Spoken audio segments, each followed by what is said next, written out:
Bayangkan, kita hidup di zaman yang pernah diingatkan oleh Rasulullah. Zaman yang kabutnya begitu tebal hingga kebenaran terlihat samar. Dan kebatilan malah diagungkan. Hari-hari berlalu begitu cepat, tapi hati manusia makin terasa dingin. Seolah-olah nurani telah kehilangan cahayanya. Di masa seperti ini, kita tak hanya dituntut untuk bertahan hidup, tapi juga bertahan dalam gelombang ujian yang tak kasat mata.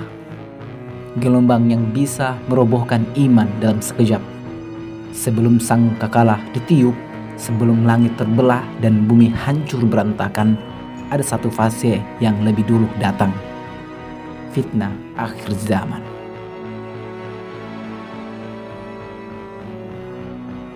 Rasulullah pernah berkata dengan nada peringatan, "Bersegeralah kalian beramal sebelum datang fitnah seperti potongan malam yang gelap gulita." Hadis riwayat Muslim. Fitnah itu datang tidak seperti badai, tapi merayap diam-diam seperti kabut yang perlahan menelan cahaya.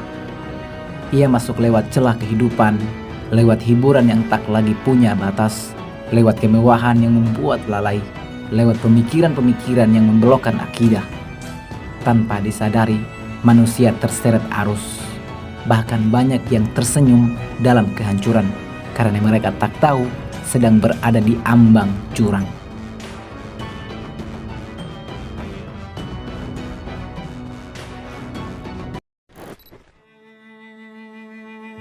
Di antara semua fitnah yang menghancurkan, ada satu yang paling mengerikan.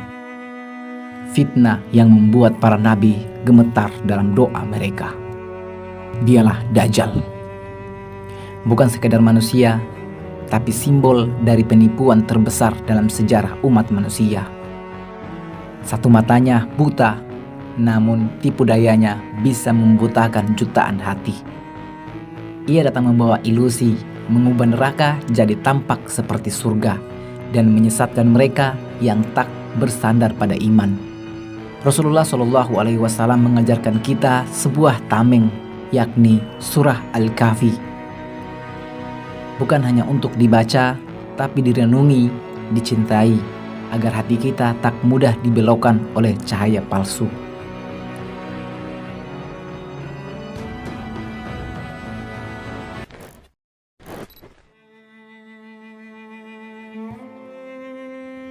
Lalu apakah ada tempat di bumi ini yang benar-benar aman dari Dajjal?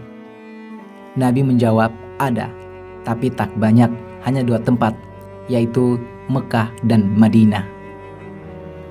2 kota suci itu akan dijaga oleh para malaikat. Tak ada langkah Dajjal yang bisa menjejak di sana. Namun kita sadar, tak semua orang bisa berada di 2 tempat itu. Maka pertanyaannya berubah. Jika bukan di sana, di mana kita bisa berlindung?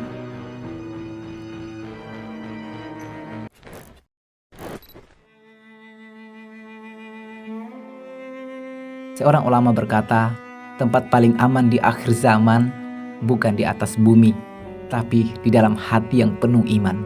Ketika dunia terbakar oleh fitnah dan tak ada tempat untuk lari, satu-satunya perlindungan yang tersisa adalah benteng dalam diri.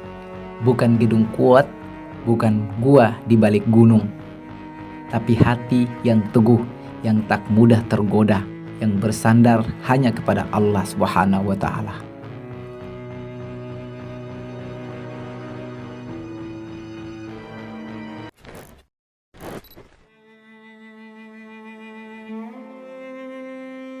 Lalu bagaimana kita membangun perisai itu? Pertama, teguhkan tauhid. Jangan goyah oleh logika zaman yang kian gila. Kedua, pegang erat ilmu agama agar kita tak buta saat dunia diselimuti dusta. Yang ketiga, bergabunglah dengan orang-orang beriman, sebab iman sendirian mudah retak, tapi bersama ia jadi tembok yang tak bisa ditembus. Dan yang terakhir, perbanyak doa, karena hanya Allah yang mampu melindungi dari fitnah tersembunyi maupun yang nyata. Bacalah doa yang Rasulullah ajarkan. Ya Allah, aku berlindung kepadamu dari fitnah hidup dan mati, dan dari fitnah Dajjal yang besar.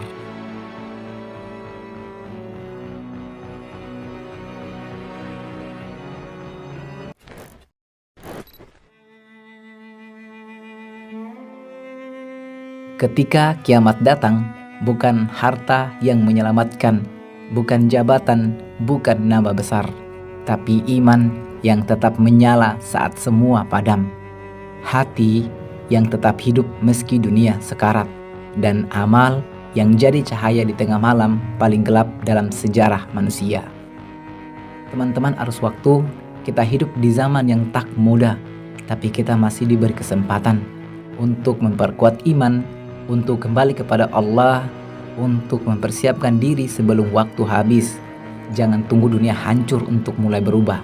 Mulailah dari sekarang, dari hari ini, dari detik ini.